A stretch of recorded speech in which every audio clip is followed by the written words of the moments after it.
Hello,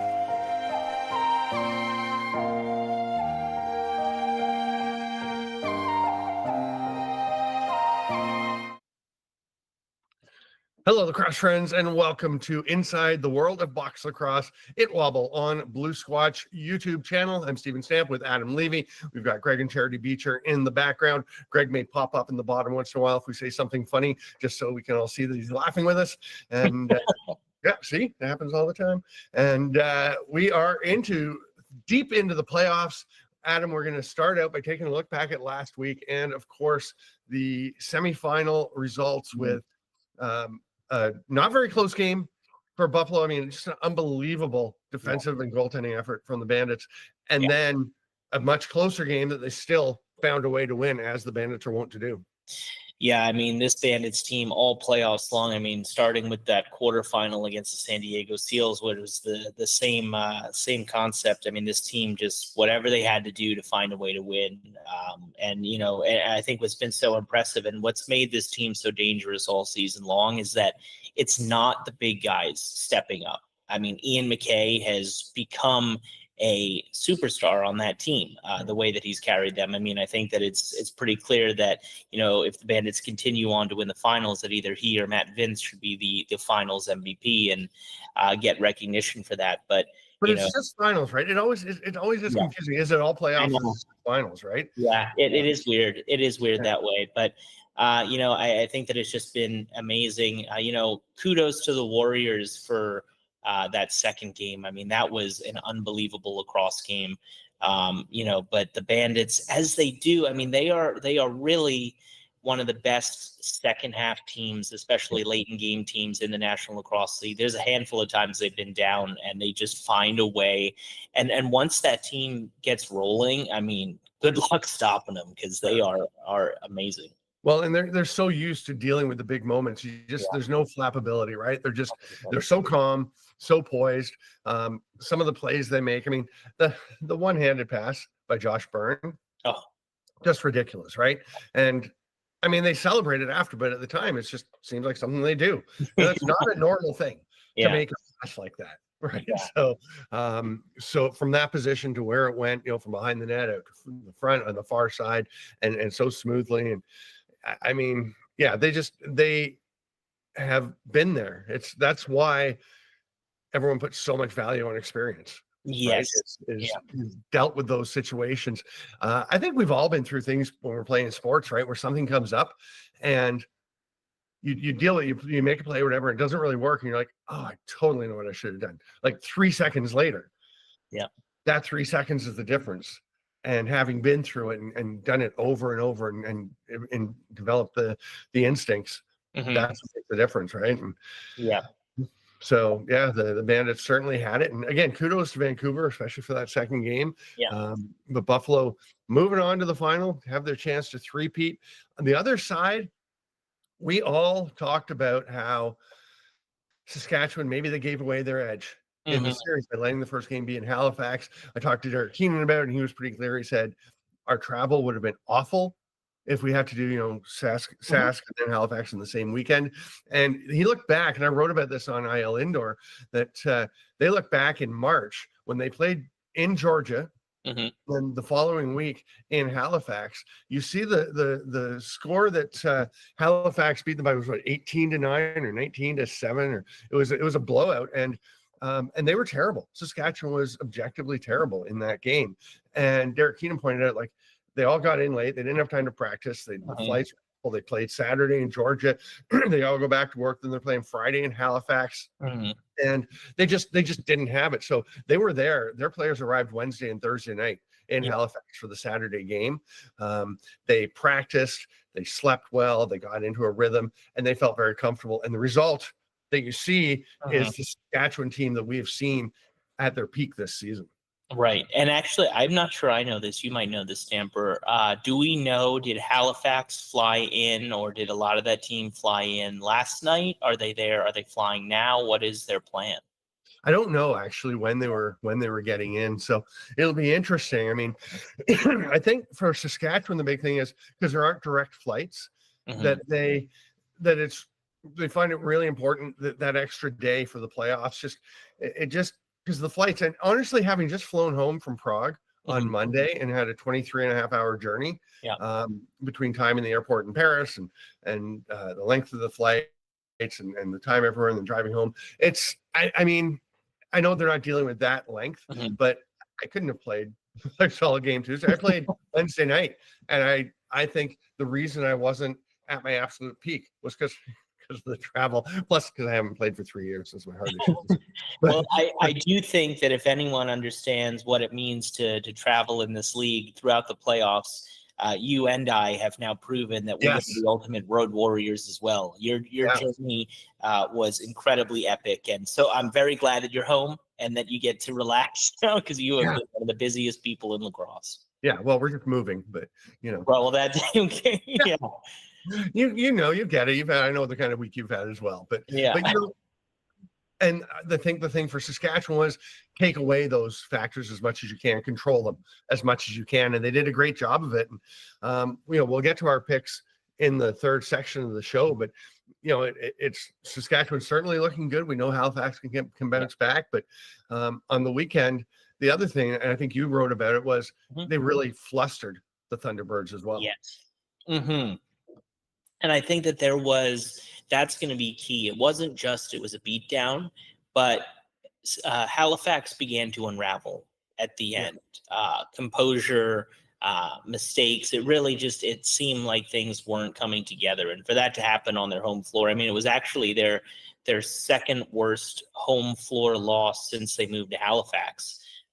So that is very significant. And how do they bounce back from that? How does Micah Kersey get those guys to do that? And I think that we have to be honest with ourselves, because there's been rumors that Kersey has potentially been on the chopping block in years last season, that, if there is another blowout in game 2 and Halifax disappoints with that roster and what their potential is, are there changes that are needed? Because this team has, unfortunately, even though they're so good on paper, has underperformed when they should be playing a lot better in those big games. So I think a lot is on the line. Win was big, right? Getting that playoff win, that was it was a big step. But to come out as flat as they did and be dominated the way they were, obviously is challenging. And it's interesting because people talk about, do you need to replace the coaches? And there's always discussions of firing coaches. And I find you got to think long term.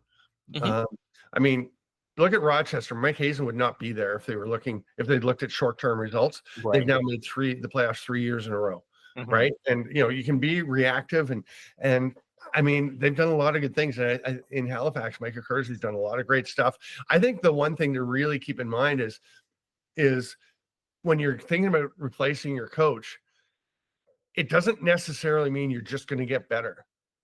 Things can go the other way. I mean, you really appreciate what you've had afterwards sometimes. And I'm not saying they shouldn't replace a Kersey or they should replace a Kersey, or that any team should or shouldn't. I'm just saying I would think about it long and hard. I wouldn't react to a couple of games where things didn't go your way. That's going to happen sometimes, right? And I think, Kersey's built into this point where they're competitive consistently.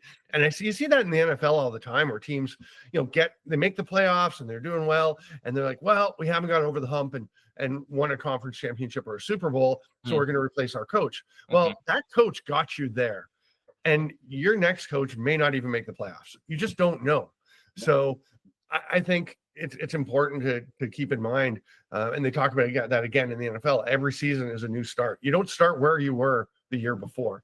If you're Saskatchewan and Buffalo, you don't start as a 13-5 team and build from there. You start at 0-0. Yeah, yeah, that's a great point. It's gonna be very interesting. And look, if Halifax, you talked about the travel, but it's going to be interesting now if this game does go in Halifax's favor and they have to play game 3 the next night.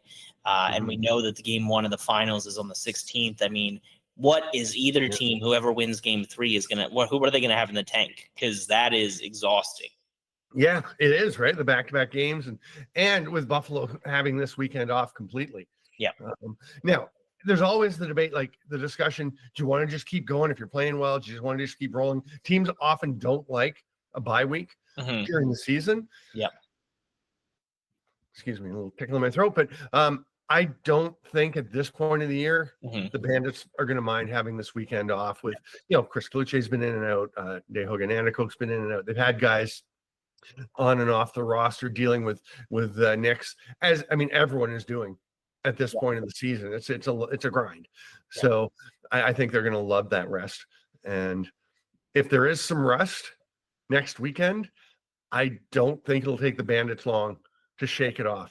I can see, either Saskatchewan or Halifax coming in and taking a lead, and then Buffalo storming back and it being a great game. So. Yeah, 100%. Yeah, it's going to be very exciting. I think I'll probably be watching the game at the Canadian bar here in New York City called the Canuck. It's going to be a good one. The 10th is my birthday, so very excited to be watching some lacrosse for that one. But yeah, it's going to be a fantastic our final series, whoever ends up playing. But yeah, and it's just going to be phenomenal. And I know that there was other stuff going on around the National Lacrosse League since we last had an episode. Wanted to make a quick mention of the alumni club that was just announced yesterday. Stamper, what are your thoughts on this? Yeah, I mean, it's funny because I thought there was an alumni association. So for me, it threw me for a second because I'm sure there was an alumni association. I did some writing for them. So I was a little thrown off by it. I guess the other one doesn't exist anymore. So this is, I like the idea of bringing alumni back and honoring them and getting them involved. And, looking back to the history, the responses that I've seen online have been largely from a lot of fans of the Mill, the old, the previous iteration, the Major Indoor Lacrosse League. Like, yeah, I love these players. Like, let's bring them back. Let's have them part of it. You were down at the Wings Big reunion gathering, and it looked awesome, right? Like, you get the old players. I mean, that was going back to the 70s team, right? With John Grant Sr. and Jimmy Wasson and Terry Lloyd and guys like that. But I think it's only a good thing to get the alumni engaged and to reach out to them and really build some bridges that, not that there weren't bridges, but really make sure they're the signposts are all there for the bridges, and they know how to be part of the league today. Yeah. And I also think that what's great about it is that it isn't just about players and coaches. They were very clear to state that it's about people who are contributors. I know that even fans can get engaged, and then it's giving them exclusive kind of privileges and insight to things that are going on. And I think that the more that we're engaging with fans, the more that we're keeping people informed, the more that we're giving them kind of insight into how the NLL is and how the NLL was. I think one of the best things that will come out of it, you mentioned the Philadelphia Wings from the 70s, and they also had previously done one on the champions of the 90s. So the Wings have paid a lot of tribute to their former clubs. Is that, I've always noticed and been fascinated by how different the game is now, and how those guys talk about how things have changed and what's good about it, what's not great about it, what they'd like to see continue to change. And, if there's a way for them to communicate those thoughts to the greater public, just starting conversation. I think that sometimes, thought exercises are great. Even if it doesn't come of anything, the more we're thinking about things, the more we're talking about things, the more we're going to learn, the more we're going to grow. And I think that that's fantastic. Excellent point. Anything else from this past week that you want to touch on before we go? No, I don't think. Don't worry. It was for both of us. It was an incredibly busy week, and so it's nice that we kind of got that resolution with Buffalo. It's a little disappointing. We aren't going to get to see them this week. I did just want to mention, though, quickly that when you talk about the Warriors, I know that they didn't win the series and they didn't win a game, but for them to have gotten where they got this year and have started the process of, or even are ahead of the process, I think, as Teddy Jenner had mentioned on the broadcast, that this is, only year 2 of Kurt Malosky. The future is very bright.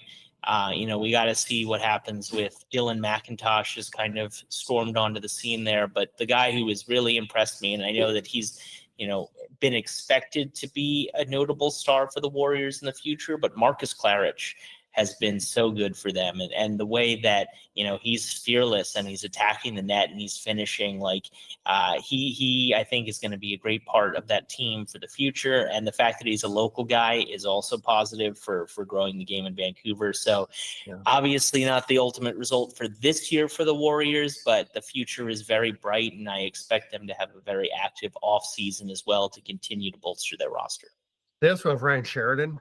Yeah. Should be back from injury. I mean, a dynamic young forward. So a lot going on there. I will just share my jersey because we're talking about last week. This is a Norway GSI Grizzlies jersey. Love it. I love it. They gave it to me because I was helping at the She-Box, the Women's European Box Cross Invitational, helping coach this Norway club. It was really fun. They asked me to jump on a bench with them on a door because the men's and women's teams were there. They didn't have coaches. They'd each jump on doors for each other, but they were both playing at the same time in two different venues at one point on the Saturday. So I hopped on a door and they asked some questions. I was giving them some coaching tips, and it was so much fun. I went and coached them the next day, and we went 2-0. It was great. We beat Switzerland and Poland, and it was a lot of fun. It was so cool because they're so hungry for information, for tips on how to play, and want to improve.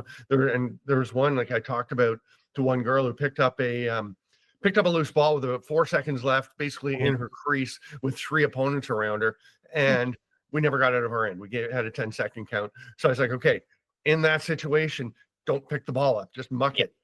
Whatever call, we'll yell. People, let's all yell muck or black. I mean, we want to use some black, which means don't pick the ball up, just kill the time and let's get the free possession. Let's get the space.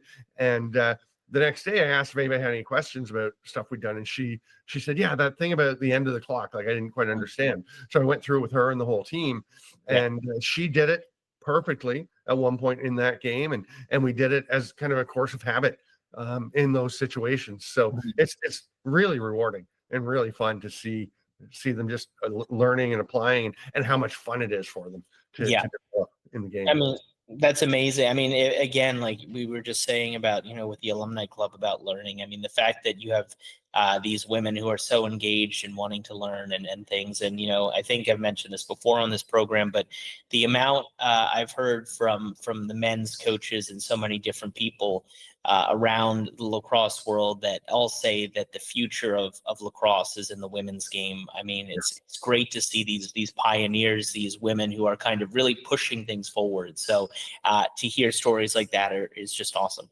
Yeah. We're going to wrap up this section and we will come back. We're going to talk about some awards.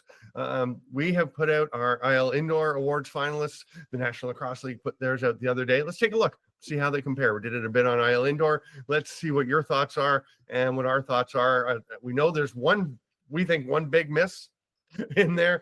Mostly a lot of similarities. We're going to take a quick break and we'll be back on ITWOBL on Blue Squatch YouTube.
Hello, everybody, and welcome back to Inside the World of Box Lacrosse. Stephen Stamp, Adam Levy, Greg, and Charity Beecher in the background here.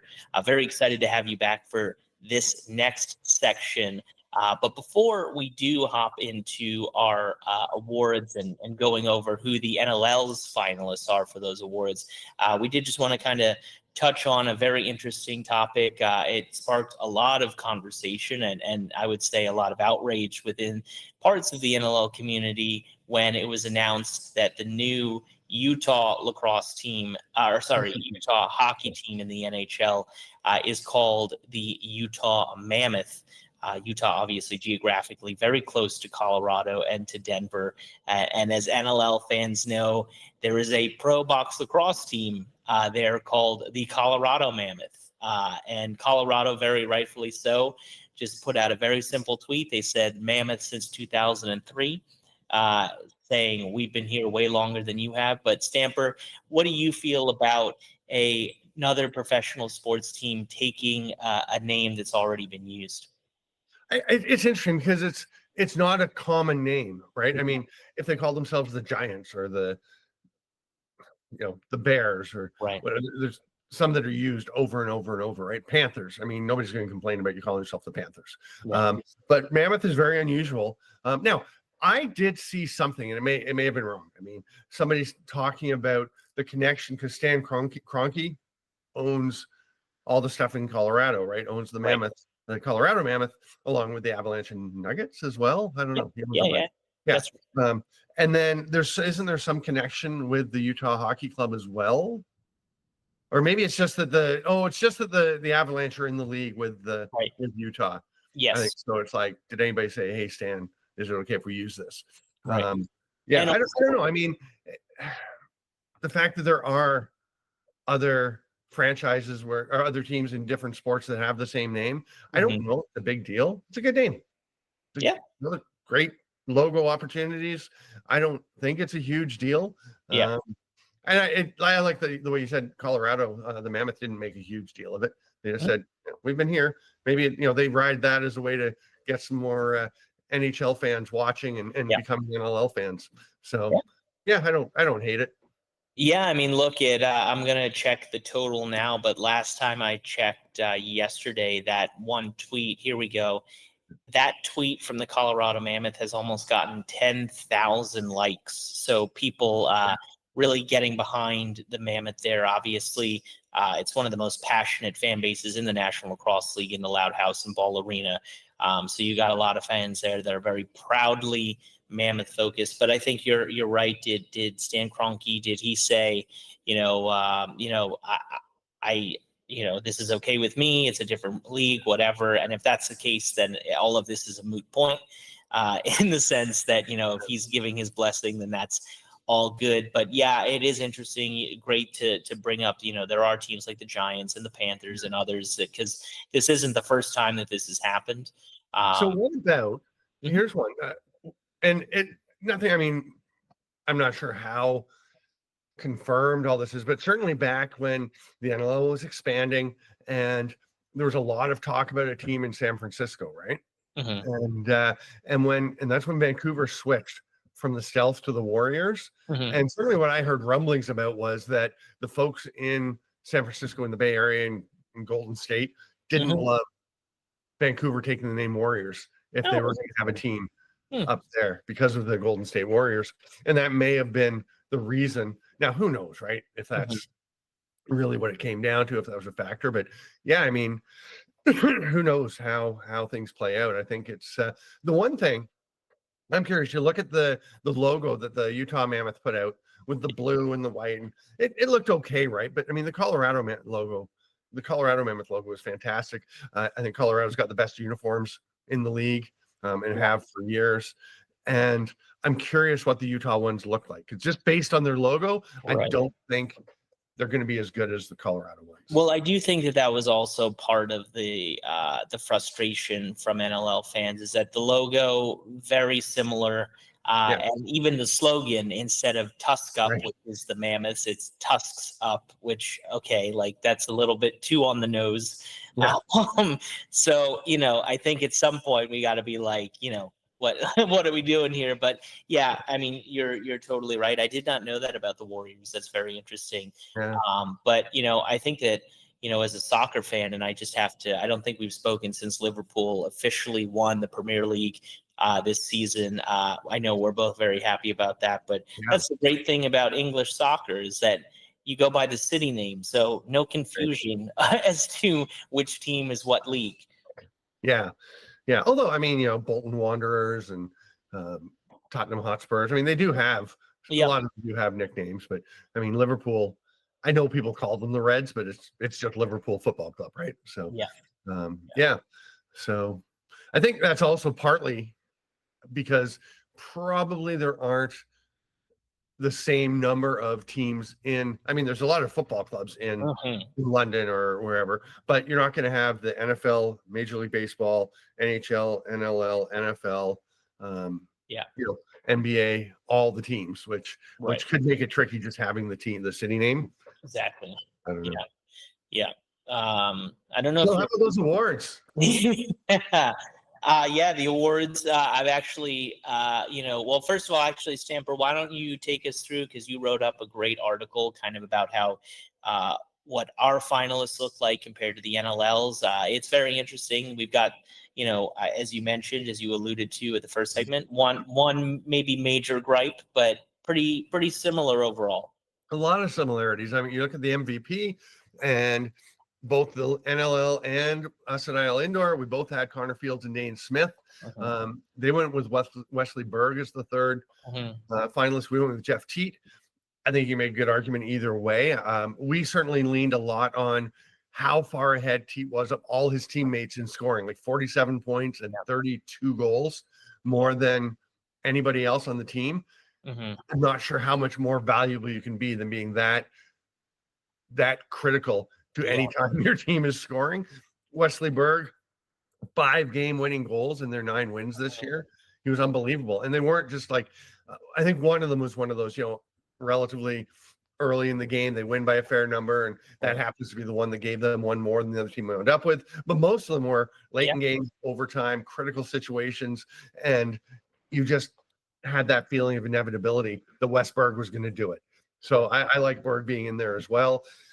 We talked about how teammates, I mean, with Smith, Josh Byrne could be right there. And of course, Zach Currier in San Diego could be an MVP candidate as well. So there are a lot of candidates. I don't think there's a clear-cut winner for the MVP. Yeah, and I'm just trying to look it up here. I'm seeing if I can find it, and I apologize if this isn't right. I want to say that it was Dallas Elliott or some former player who had mentioned this fact. And it's interesting because when you have a wide variety of a pool of voters, you're going to get different ways of how people vote. But, I think it was Dallas that had said that, it's interesting how we now look at this award as who is the most valuable to the team as opposed to who is most valuable league-wide. So I think that, from our perspective, not just, I think the thing with Teat is, yes, he was clearly valuable to Ottawa in terms of comparing himself to his other teammates. But if you look at his just sheer totals,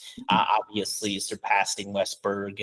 But if you, as you just outlined with Berg, if you look at the actual goals he scored and the actual plays that he made and what that meant for their record, that's, you just get two different kind of thoughts there. And that's what makes kind of these votes so interesting.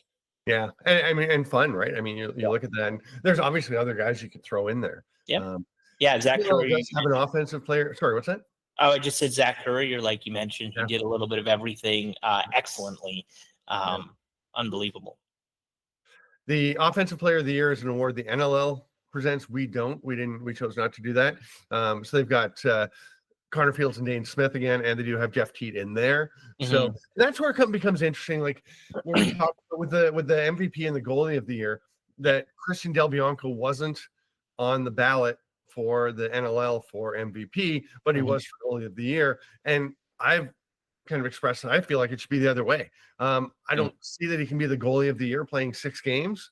But MVP, they were 11th. They've wound up 4th, won 6 straight games, 7 with the first round playoff win. Like, obviously the playoffs don't count because everything's voted on after the regular season before the playoffs. But I mean, here, offensive player of the year. I mean, to me, Dane Smith and Josh Byrne had 134 points. Dane Smith set the assist record for the 4th straight year.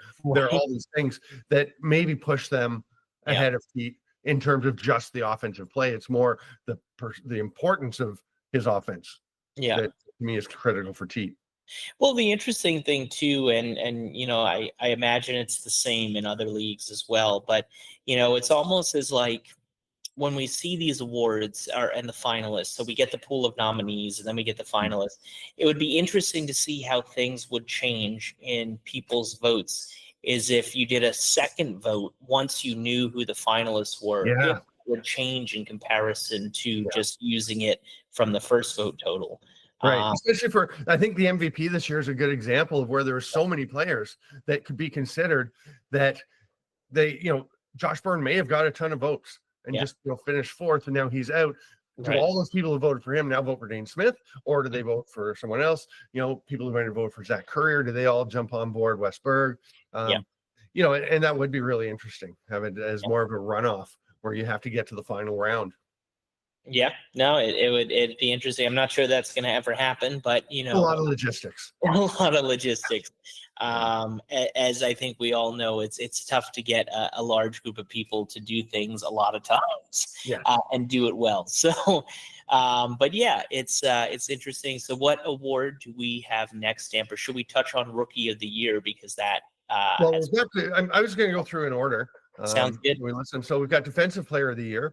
And again, we share 2 between of the players between the ML and IL Indoor. Both Hossack brothers, Graham and Matt, for both of us, are in among those finalists, which I think is well deserved. That perfectly makes sense. Their 3rd is Ryan Dilks. Ours is Mitch DeSnoo. Mitch DeSnoo tied for the league lead and caused turnovers, just a few more than Dilks had. It's tricky, right? Because DeSnoo played for a Toronto team that wasn't performing particularly well, but was pretty good defensively. Played for a Wings team that really, you know, I mean, he played for 2 teams that finished in the bottom 3 in the league. Right. So, you know, how good was he? Well, he was really good. I think he was the best player in Philadelphia after he got there. You know, I mean, Joe Rosarich is still playing well and stuff, but I think DeSnoo was a difference maker for them. Well, Well, I think. Sorry, go ahead. Sorry. I was going to say the other thing, he was 2nd in the league in loose balls as well. I think he had a fantastic year. Not taking anything away from Ryan Dilks, who it almost seems weird on ours that we don't have somebody from Vancouver that was the best defensive team in the league. But I had trouble figuring out who it was from Vancouver that should be this nominee. Should it be Dilks? Should it be Mitski? Should it be Bowering? Should it be someone else? And I had no trouble in that direction with Mitch DeSnoo. There was nobody else from Philly was going to be a contender here, right? And probably nobody else from Toronto this year. Yeah, and I think that's the interesting thing, is that, you know, and giving the listeners kind of an insight into kind of our behind the scenes and our discussions, is that, like, you know, that is why we chose Brett Mitski as an unsung hero. But our discussion there was, which one of those defenders do we put in there? And so we were like, we got to give them recognition somewhere. Who is it going to be? And I think that this is a situation, and again, it's how you view these things, is that when it comes to defense, you can look at sheer numbers, but we've talked about on this program about how different arenas, sometimes they inflate certain statistics, and sometimes they miss a few things. And then there's just the people who are really knowledgeable about the game, and they can say, wow, that was a great defensive set. Like, there was nothing that, you know, really you can say statistically that proves that, but you can say, man, the way he guarded that defender was unbelievable, and he forced him to pass the ball away. But I think that with Ryan Dilks over a DeSnoo, you know, you look at the Warriors, you say best defensive team, and then you say, okay, they made it to the playoffs, had a better record, so you got to give credit to that over someone else. But it's always, I feel like it's always one of the toughest awards to vote for, because you have so many people from different camps there. And you don't have the statistical underpinning that you do in the offense. And it's interesting, like I like the way you're talking about it as you're watching the game. As an experienced observer, and you see, okay, that he did this and that. I remember the 2015 World Championships in Onondaga, just a glittering array of stars at that tournament. And to me, regardless of numbers, the best defender at that tournament was Brett Mitzke. And I don't know how many turnovers he caused, but just watching every game, he was the guy who made it difficult for opponents every time to get something going with little plays. And it's interesting that here we are 10 years later, he's still in the talk as one of the best defenders. But I mean, I think that's such an important part of it, and just watching games and you see little plays and you make notes and if we're doing it again today, if we're having the discussion, it's hard because now we've had the playoffs, right? So can you ignore a couple of weekends of playoffs for a regular season award? But if we didn't know what had happened in the playoffs, we're doing it again, maybe Dilks would be in there, right? I feel really good about Mitch Snoo being part of our group. 100%, yeah. And I mean, obviously we don't know what's going to happen with the Snoo. We I know believe that he'll probably not stay in Philadelphia. But it'll be interesting to see what happens.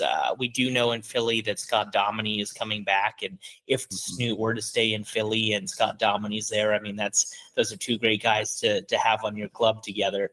But yeah, it's going to be interesting to see what happens there. So what do we have next, Stamper? A couple of lefties, by the way, Dominy and Snoo, which is pretty huge, right? Because you don't think of the handedness in defense as much as it's not that important, but it doesn't hurt. Teams like to have some balance, and there are, just like forwards, there's more righties, so you can get pretty heavy on defense. So having two outstanding lefty defenders, is a pretty good thing. Also two guys who know how to run in transition and who can score and can reach some offense. For sure. Transition player of the year. Speaking of running in transition and creating some offense. And again, we shared a pair of these with the NLL in ours. Zach Currier and Owen Grant were in both. The league went with Ryan Terefenko. We went with Jake Boudreau from Saskatchewan. And, that's a perfect setup for this semifinal series. I mean, I figured people would think that we'd missed on Terefenko. I didn't actually hear anything about it, but I figured people would be like, how do you not have Terefenko? He scored 39 points, 38 points. But to me, like, again, you're talking about most valuable player. How do you assess that? What's your definition? For me, a transition player, you need to play good defense. I'm not saying Ryan Terefenko doesn't play good defense, but he's definitely not at the level defensively, I don't think, that Jake Boudreau is. Yeah, I would agree with that. Or Grant, or and I think if I'm correct, I mean, this was a Terefenko is the next man in. If we had an expanded finalist list, then I think he would have been our next one in. Yeah, I think he was right there. It was him, and I feel like somebody else was in the mix, but it's hard to remember those discussions. He was right there. He was he was on the verge. Yeah. But yeah, I mean, it's a great list of guys. I mean, Owen Grant, just a phenomenal big body. I'm never, ever going to forget the fact that Joe Spallina called him like the next generation Brody Merrill. Like, that was just like so cool. And like, I don't know, I think we had talked about this on the program previously, but like, the thing about Owen Grant is that he plays so tough. He plays so big. I mean, what I love about his game is that he's so good with his stick and interrupting the passing lanes, and then like getting a jump and getting ahead, like unbelievable stuff. But he's a big guy. But when you meet him and you talk to him, like, that's not like this tough, intimidating guy. When he's on the floor, he's a beast and he's scary. But when he's off the floor, totally different persona. So with Zach Currier in there, that that's a big discussion we had. I think early in our discussions, Currier was not in our list because we're like, well, he played a lot of forward, but he played so much D. He was such a difference maker, such a all over the floor that we eventually thought we just can't not have him in there. I mean, he's got to be in this group. So that brings up, should Ian McKay be in here? I think it's a fairly clear no because he played so much forward. Yeah, but boy, you could make a pretty strong argument for him as well. Yes. And I think that, interestingly, and I think the timing was bad for Ian, maybe also. He didn't do himself a favor in the fact that he went on another show and was asked about what it's like to play transition. And he said, well, actually, I consider myself more of a forward coming out the front gate now. And when you're the player who's saying that, well, people are going to listen. And so, but yeah, I mean, we believe you, Ian. Yeah. Yeah. There's a reason he's considered a Swiss Army knife, and why his grandmother gave him a Swiss Army knife in kind of an homage to his playing style. But yeah, I think you're right. But Zach Currier really, like, I mean, what didn't he do? And the effort that he put forth in the postseason, like, I mean, he literally, we talk about it. He's another one. People were arguing, well, why isn't Zach Currier on the MVP list? Yeah. Just because he was so valuable to that team. No matter what you asked him to do, he did it so well. I mean, he really is one of the great players of the National Lacrosse League. Yeah. I did have a really interesting point to make there. No, I don't remember it. Well, could you just imagine, like, what it must be like to be so good at lacrosse, be a Princeton graduate, be a lawyer, and just be that successful in life? Like, unbelievable. Like, to be a young person like Zach Currier. A lawyer? I believe not a lawyer, but he has what is it? He passed the bar, I believe. Oh, really? Pretty sure about that. I could be wrong. I could be mixing that up with Reed Reinhold, but I think Zach has also done that. But just such a talented mind in this game. Might have to fact check you on that. I'm pretty sure Zach has not gone to law school. Reed did go to law school at Western. Yeah, that they're then mixing those two up. But yeah, I mean, still, to be such a smart guy, to do what he does for the PA, to be such a great leader on and off the floor, really special. Goalie of the year, very interesting. That again, we had two of the same: Frank Chiliano, Nick Rose, on both lists, and then Matt Vince for the league and Doug Jamieson for us. And this was a hard one, right, to narrow down. I feel like Chiliano and Rose were pretty clear. They need to be on there, but people talk about Dylan Ward and the Zach Higgins early in the year was kind of the runaway leader with this, and then came back down to earth. But Matt Vince versus Doug Jamieson. The one big thing I noticed was the goals saved above average, which is a stat you can get on Graham Perro's NLLstats.com, which is very helpful as an extra thing, right, to throw in. And also just, I mean, Jamieson was second in save percentage. Vince was fifth in both. And Jamieson, to me, he was missing Jackson Nishimura and John Wagner all year. Nick Tchaikovsky, who was one of the best defenders in the league, he was out for a while. They were missing a bunch of players through the season. And we're playing a bunch of young guys whose learning curves were very apparent in some of the games, right? So I just think Doug Jamieson did a great job, but I mean, you're never going to put down Matt Vince. Yeah, no, I mean, I think that's a fair point. Dougie was great when he needed to be. And had he had the first half that he had added in the second half, I think he would have been clearly on so many people's ballots and maybe even put himself in a situation to be winning the award this year. But that is, what separates, the best goalies and the best players in a year is that it's your full resume. It's what you do every single game, but it's pretty clear to us that Doug Jamieson is one of the top goaltenders in the National Lacrosse League. Yeah. Matt Vince has won 8 of these, right? I believe so. Right? I mean, who knows after a while. Doug Jamieson has won one. He's not in the NLL's final, but Nick Rose got his last year. Frank Chiliano is the only guy on either list who doesn't have a goalie of the year. And he's I've talked about this a fair bit. He's following the Nick Rose pattern of being pretty good early in his career, getting much better as he goes along into his 30s, and very much following statistically and career-wise the arc that Nick Rose has set. So does that mean Chiliano has to wait another 3 years? It's one of the year, or can he follow Rose's footsteps and get to the year after Rose? That is a very good question. I do feel like if there is a year to give it to Frank, it would be this year. So I don't know. Those are just my thoughts there. But I think that, it'd be really great for Frank if he can help the Rush into the finals. Not that is affecting this vote. But for him to finally have that moment and to be stepping up in these big games is huge. Yeah.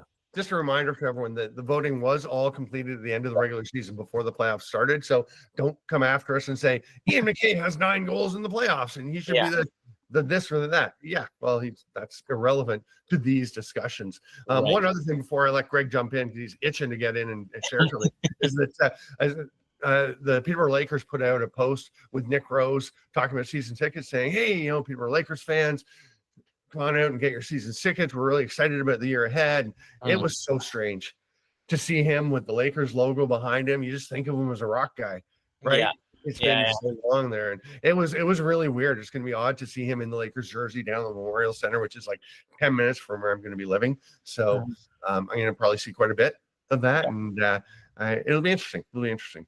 Well, I do have a feeling, and this is not the Oakville Rock, but I do have this suspicion, as we all do, that Nick Rose will be in a Rock uniform again in the National Lacrosse League. So that'll be interesting. But Greg has been waiting patiently. Greg, what is it that you've got for us? As patient as I can, anyways. Curtis Dixon is an engineer that works for Warrior, according to Wikipedia. So he has an engineering degree. Or Zach Curry, yes, as a Got it. Yeah, so I screwed up his name too. I'm terrible at it. And 2, I think Shigliano has to be the goalie of the year. I don't know how you could watch the NLL and not vote for that guy. At least my personal opinion. I just everything how bad it was last year there, and to see the way they turned it around, I think he's a huge part of that. But that was my 2 cents, and now I'm out. Yeah. Well, I knew that Zach Currier did something smart. I knew. Well, Adam, at least you didn't call him Curtis Dixon. That is true. But when Greg jumps in and starts talking about Dixon, I'm like, that's not super relevant to this conversation, except that everything you said after that sounded like Zach. He was traded for Curtis Dixon. That's why it was all in the same paragraph. So he was traded for Curtis Dixon. So that's why it was fresh in my mind, because I was like, why did I say that? And I just looked at it, and according to nice save, Greg. Way to go. So we're at the big one. Well, I mean, it's not the big award necessarily, but the one that we feel is a miss. Rookie of the year, the NLL list, Adam Poitras and Dyson Williams. Again, we have 2 in common, Poitras and Williams. Our third, Will Johansson. And somehow the voters for the league have Brendan O'Neill instead of Will Johansson as the third. And I get it. Brendan O'Neill, the first overall pick, did such a great job coming without a lot of box background. More than some people think. I don't think people realize he has played box before, but fairly new to the game and came in and had a really great start to the season. But Will Johansson, it's kind of crazy to see the defenders not getting the 11. Oh, Jake Withers won this, and Taylor Ray and Brody Merrill, right? Brody Merrill. But how is Will Johansson not on this list? Yeah, but I mean, we will say, so that's 4 rookies in 20, 25 years that the award's been handed out. So defensive rookies, I should say, excuse me. So it is not very often that it happens. And we were talking about this, that they often get overlooked, the defensive rookies, as you actually really well, you explained, the statistics just aren't there. If we had more data where we could say, okay, this is what defensive guys are doing, I think it would be helpful for that. But again, it's one of those situations where Brennan was one of those guys, he was going to be close to our list, and, being number 1 and, having the first half of the season that he had, the type of plays that he made. I do think, yes, he did have some box experience, but we do also have to say that box experience was, a decade ago, or close to it.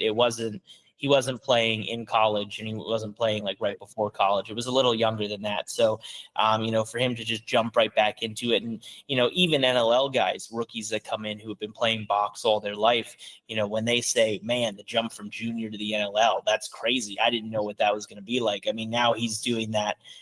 So kudos to him. And I think I texted someone, I might have texted Paul Davis, and I said, no matter what happens with the award voting, like, if Brennan doesn't win Rookie of the Year, what he did, I think, was far more valuable this season, which is he proved to a lot of people that he can be a staple in the National Lacrosse League, that he is fit for this box game, and that is going to pay dividends for the Wings, or whoever he's playing for in the future for years to come. And that was a question for a lot of people. And I'm sure even the Wings were a little cautious and a little nervous to know how great he was going to be in box. And I think to have the year that he had, is pretty phenomenal. Yeah, I agree. I still, and it's nothing against Brendan O'Neill, obviously, that we don't think he should be on that list. That's one thing people do get upset, saying, "Oh, you're dissing this guy, saying he shouldn't be on this list." This is with the very three best players in the league in a category. That's a highly elite company, and that's why it means something to get these awards and to be finalists. So, and a rookie class that was really two rookie classes that were stacked with tons of great players. And even some guys that maybe we didn't expect to be as good as they were. I'll throw in Jackson Webster. Not that he was a finalist, but there were just so many rookies that stood out. Mike Robinson's another one. Like, had he had the full season that he had in the second half and the way he's contributing, he would have been on that list maybe. For sure. Yeah, I think he really would have. Jack Follows in Calgary, I thought was really good as well. Like Braden Maia, another one in Calgary who was. Yeah, he didn't play as much. It took him a while before he started playing really, right? He had some, I think Maia had more really good moments. I would say his entire body of work this year wouldn't really put him in the discussion. Right. But certainly a lot of promise for the future. Yeah. Do we want to talk about the Sportsmanship Award? Not really. I think that I mean, what I would really like to know from the NLL is, I know what the talking points are as to what the award is, but I would also like to know a little bit more specifics about what each player is doing to earn being a finalist for this award.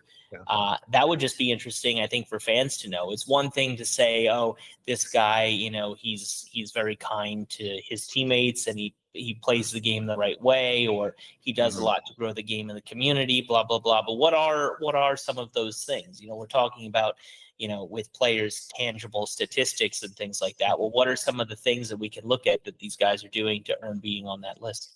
Yeah, like the Peyton Award in the NFL. Right, like that's what they make a big deal out of that, and that'd be kind of more interesting. I mean, nothing against the Sportsmanship Award, the lady being of the NLL. Coach of the Year. Again, some overlap. We had both the NLL and us at IL Indoor had Kurt Malosky. We both had the Saskatchewan coach or coaches. The league just had it as Jimmy Quinlan. We put Quinlan and Keenan as the co-coaches. The third one, Mike Hazen in Rochester for the league. We had Glenn Clark in Albany. And I think that's an interesting one because we talked about, if Albany comes through and makes the playoffs with a win in their last game, you kind of have to have Glenn Clark in there, because what a job with all the injuries, all the everything they went through this year, and kind of having a game taken away from them early in the season.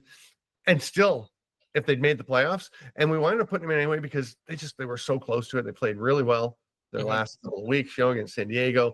I think he earned it, but I have no issues with Mike Hazen. Again, 3 straight playoff berths. There are only 4 teams that have done that, right? It's Rochester, San Diego, Buffalo, and I don't remember at the moment who the 4th team that's made the playoffs each of the last 3 years was. Halifax. So I think that's it, right? So I think it's well warranted for any of these guys. Yeah, no, I think so too. And, maybe we didn't give enough credit because while, it was a losing record, they were 5-7 after their first 12 games. Maybe we weren't giving enough credit to who they were playing at that stretch. I mean, that I wouldn't wish that schedule upon anybody, playing Saskatchewan twice, Buffalo twice. I mean, we're literally seeing now where those teams are and where they finished. And for them, Rochester's first 12 games, you mean? Yeah, Rochester first 12 games.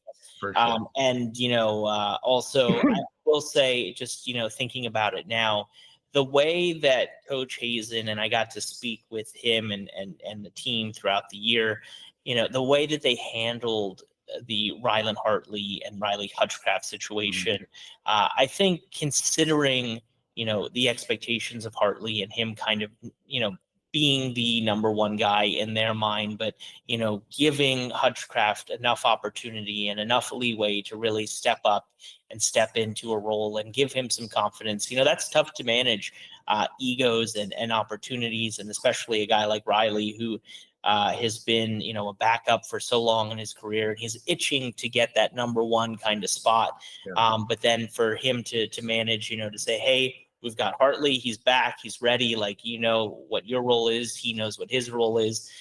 You guys are going to work together. It seems like that relationship is really good. That is something that shouldn't be forgotten, because managing player relationships is part of the coach's job, and he seems to have done that well, not only for them but for the entire club. For sure. We should go fairly quickly through these last handful. They are getting latish. General manager, NLL and IL Indoor, perfect lockstep. We have the same three with Mike Board, Derek Keenan, and Kurt Malosky, all did terrific jobs. And and again, we've talked a bit about how it's not just a 1-year thing. You look at how a club's been built over the course of a few years. So. Mm-hmm. Yeah, and kudos to Kurt Malosky, and also no surprise that back-to-back years that he is on the finalist list for both Coach of the Year and GM of the Year. It really shows that the people who are voting have a lot of faith and belief in what he's doing in Vancouver, and rightfully so. I think all very deserving there. We're not going to talk about the Tom Borelli because it's a conflict of interest for us, obviously, as people who are eligible for it, and who have won it in the past. I will just note Teddy Jenner, if he wins it this year, it'll be his third time joining Paul Tutka as the only guys to win it twice, or the only people to win it twice. Or 3 times. Sorry. So good for him for being on that list again. And I think a lot of people are happy to see John Gertler on there. For his, the years and years of service he's put in, and been such an iconic announcer. And of course, Mackie Jenner representing the younger breed. So it is interesting with Gertler though, and I wonder, not saying that this would have swayed a lot of people, but had they made the announcement of the alumni club prior to voting, would people have said, let's go all in on giving, Gertler that opportunity and, giving him a lot of praise on that platform, as opposed to, giving him the Borelli this year? Because when we're talking about Gertler, who is one of the most devoted, and he's one of the few radio and television broadcasters who does all 18 games and travels and does some writing as well. But for him, what's so fascinating, it's the body of work, as you mentioned. And that's why people are so proud. Also, Mackie would not only be the youngest person to win the award, but would also be the first woman to win the award, 4th woman to win any NLL award in the history of the league. So great for women in the sport of box lacrosse. Executive of the Year. We don't have an award for it. And honestly, this is one where sometimes every year there's a few names on the list that I'm like, I don't know who that is. Right. I feel like I know pretty much everybody involved with most of the teams, but you don't always see the executives. A lot of it's behind the curtain. But John Catalano in Halifax, Scott Loeffler in Buffalo, and Jason Thorne in Vancouver. Well, those 3 teams, Buffalo, 50% more attendance than anybody else in the league. Obviously, they're doing a lot of things right besides just winning, right? They're making it exciting there. Catalano and Thorne with the Thunderbirds and Warriors. Those are kind of the building passionate bases. So those seem like pretty good picks. Yeah, I mean, so it's interesting with Scott Loeffler because obviously the success of attendance and the passion of the fans. Let's good thing that these are voted on before. And I'm not saying this is his decision, but before the playoffs, because Buffalo fans have not been very happy with the playoff ticket prices. Let's just leave it at that. And they're not showing up because of that in some cases. Yeah. Also, not showing up meaning they're having like 14,000, right? 19. Exactly. And I know that a lot of teams would like to have. Yes, but I also would say that Buffalo has been kind of screwed in the sense that they've been put in Friday night games, which don't help their attendance, or at least that's what the fans have said. And I know that Saturday nights would have sold better probably. So that's a little bit difficult in the postseason. I wonder how much control the teams have over that. Yeah, I don't. I'm Actually, sure that it's not. obviously, they discuss between the teams in the league what the schedule is going to be, Yeah. and I don't think anyone's holding a gun to their head saying you got to play Friday night, but there could be arena issues, whatever. Yeah, but I think when it comes to TV deals, getting them on TSN or those kinds of Friday things. night.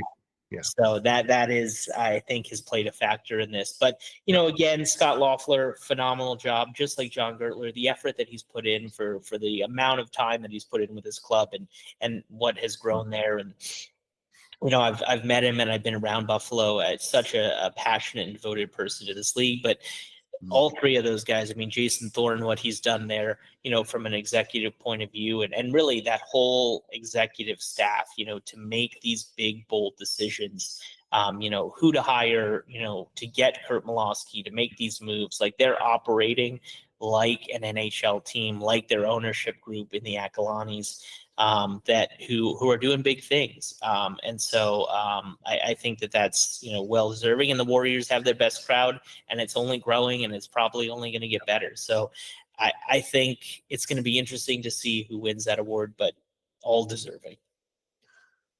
The NLL doesn't do an unsung hero award. We do, so we'll just mention our guys: Colton Armstrong from the Halifax Thunderbirds, Taylor Jensen from the Rochester Nighthawks, Brett Mitski, Vancouver Warriors, who we referred to earlier. And I think if you watch the league, if you watch a lot of games, these names could jump out to you, but they're not guys that get a ton of the spotlight. One interesting thing I find, I think the unsung hero award is always interesting because I think between us we had 20 or 30 guys, 25 guys on our lists to talk about for the unsung hero, because there's so many players that do such a good job that we feel should be getting more attention. It's a shame to only be able to acknowledge 3 of them, but this award stands for all the guys who are doing the work and not necessarily getting the acclaim that some other players do. Yeah, I mean, like you said about the rookie class and that voting, like this league and why we love it so much is that it is so talented. It's filled with so much talent and everyone's so good. And you really could make a case for so many different players for all of these awards. And, that's why we love the NLL. So, but yeah, that was a great breakdown of our awards and the league awards. And I mean, I guess, Stamper, now it's up to is it humiliate the host for this week? Yeah. One or 2 games. But we'll take a quick break and figure out how we're going to do it with 1 or possibly 2 games. We haven't really talked about that yet, but we do have a quick break for a minute or so, and we'll be back for the final section of Inside the World of Box Lacrosse on Blue Squatch YouTube.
Hello again, everybody, and thank you for sticking with us. This is a longer show, but obviously Stamper and I, we love to talk about everything about the National Lacrosse League and box lacrosse, but we have made it to what I know is the favorite portion of the show for many of you, humiliate the host.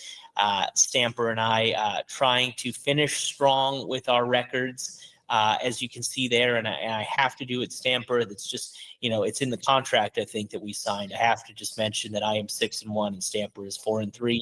If it wasn't a legal thing, I wouldn't have mentioned it, but I know. You're a stickler like that.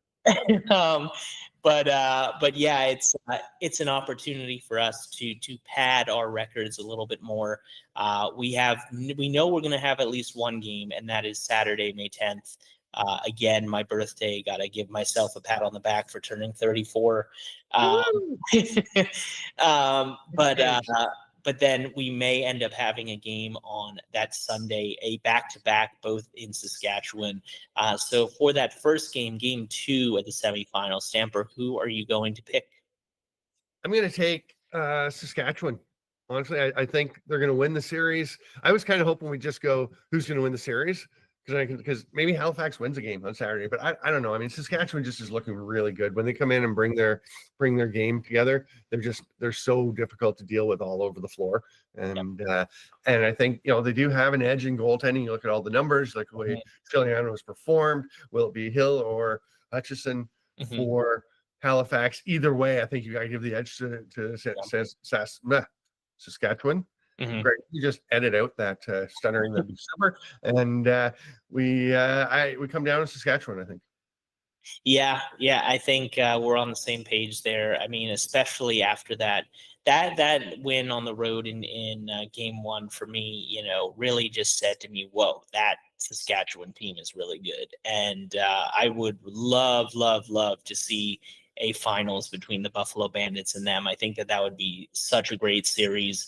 And I think, it's very interesting also because with Buffalo and especially with the fans, they're like, we don't get the calls from the refs and things like that. And now there's this thing that was created, unfortunately, by a Saskatchewan or a Halifax Thunderbirds fan about Saskatchewan being soft. I know I leaned into that, and Saskatchewan is now leaning into it. And so they are a tough, gritty team. And how is that going to match up with Buffalo? So I do think Saskatchewan gets it done.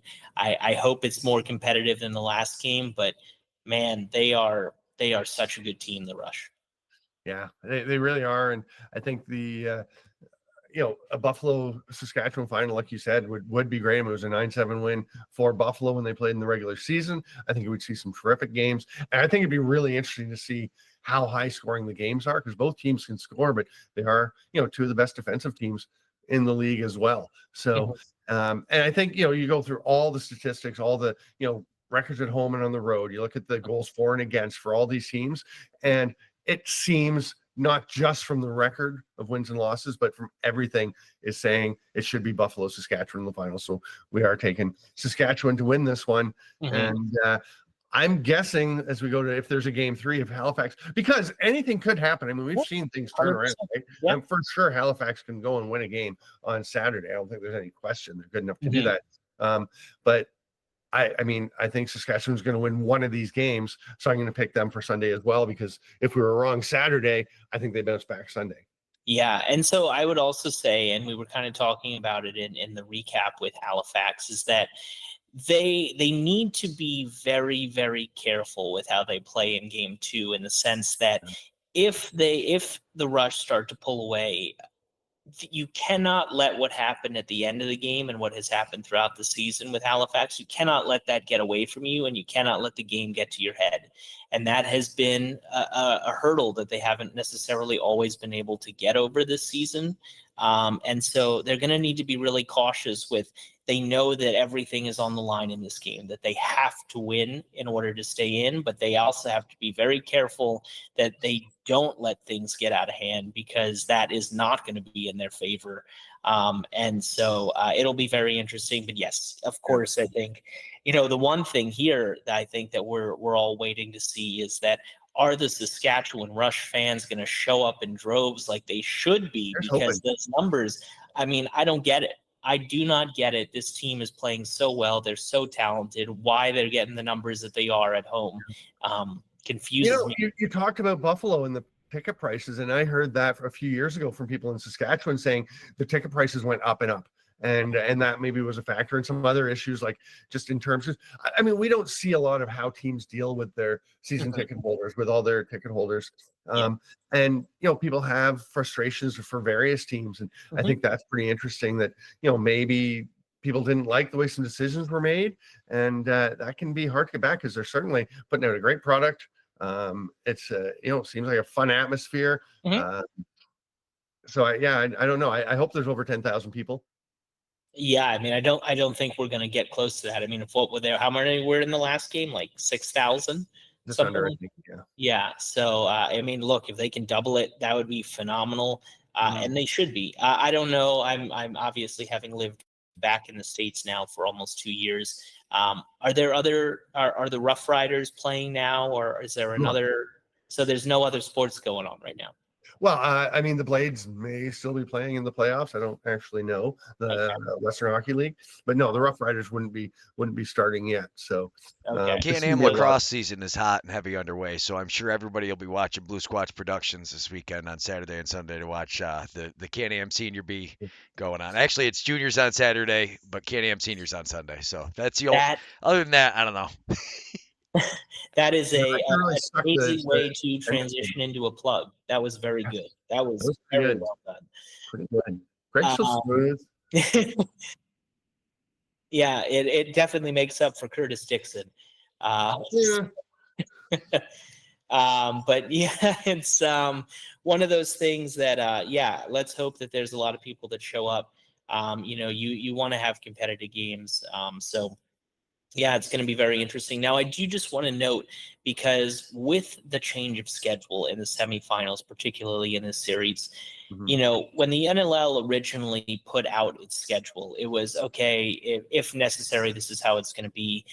That's obviously been amended because this series has changed things, Yeah. but it's very, and we need to be noting this, that while we may not be following the same format that was expected again, because we only know game one is happening. Originally, Right. it was supposed to be game 1 and 2 on the same weekend, and then the third on the next one, just like with the Vancouver series.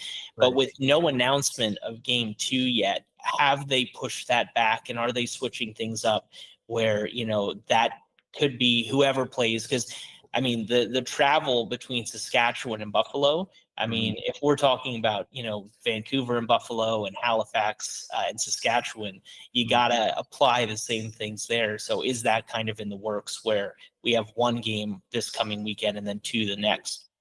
Aren't there direct flights Saskatoon to Buffalo though? Because there's no direct flights Saskatoon to Halifax, I don't think, or not a lot. I think it's partly about the directness of the flights and also the cost of having more flights. And so if Mhm. you just pay for the hotels, I heard some very costly prices for how much it costs to Right.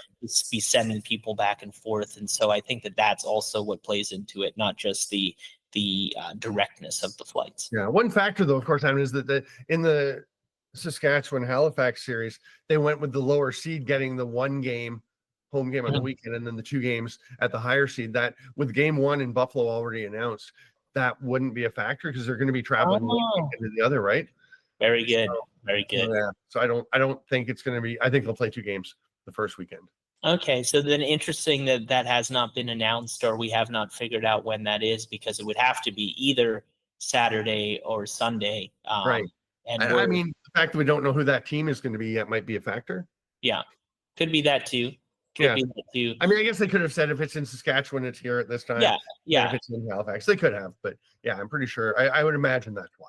yeah. Well, there you go. So anyway, I think that's everything, Stamper. I don't know I'm if Greg impressed has Stamper. Yeah, I'm impressed Stamper knows the flight schedule because there are direct flights from Buffalo. I was Googling that in the background. So, yes, kudos to Stamper for also knowing the flight patterns for all the major airlines. I mean, you've got Delta and United, so pretty big ones. That was very impressive. Thank you. I feel like I'm on my game when I'm wearing my Norway jersey. I feel pretty good.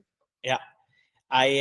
Who is it? I think I saw, no, it was Kevin De Bruyne. I was going to say Erling Haaland was rumored to go to Liverpool, but it was Kevin De Bruyne, who is not Norwegian, but obviously Erling Haaland, one of the great Premier League lacrosse, or Premier League soccer players, is from Norway. So There you uh, go. there's a interesting kind of soccer lacrosse connection. And There you go. I don't know, Stamper, if you have any plugs like Greg about things that are going on, but I know that we're excited in the near future to be announcing our winners of our awards. That'll be very exciting. Yeah, that's a good point. We're gonna wait. The NLL has announced they're gonna put out their award winners next week, so we're gonna wait till the week after, just to try and avoid. There will still be confusion. There always is, but to try and avoid conflation and confusion with the league awards and our awards. So we'll let the NLL do theirs next week, and we're gonna come out with ours the week after that. So after the first weekend of the NLL finals. So yeah, that'll be cool. I'm very interested to see how they all play out, and yeah, can't let you in on any of the secrets yet, folks, about ours. But, yeah, it's been a blast, and thanks to Greg and Charity. You know, Greg, you have got the Can-Am stuff going. I'm getting my summer all planned out, and yeah, I think it'll be pretty exciting. And Adam, I'm just happy for you that Nikki's back home. Yeah, me too. Those 8 days of watching Preston and our 80-pound golden retriever Lucy, and also the cats. I'm not a cat guy. Sorry if that's controversial to say on this program, but I having to take care of 2 cats on top of that, it was a lot. But Preston and I had some great times. And he's very happy to have mom back, and our eldest son is settled now in Vancouver, which is very good. So we're all gearing up for a very productive and happy summer. Excellent. Well, we've still got some more ITWOBL to come in the coming weeks, but for now, we are done for today. Thank you so much, lacrosse friends, for being with us, and it's going to be an exciting weekend. Wrapping up the semis, I'm Steven Stam for Adam Levy and Greg and Charity Beecher in the background. Thanks so much, and we will see you next time.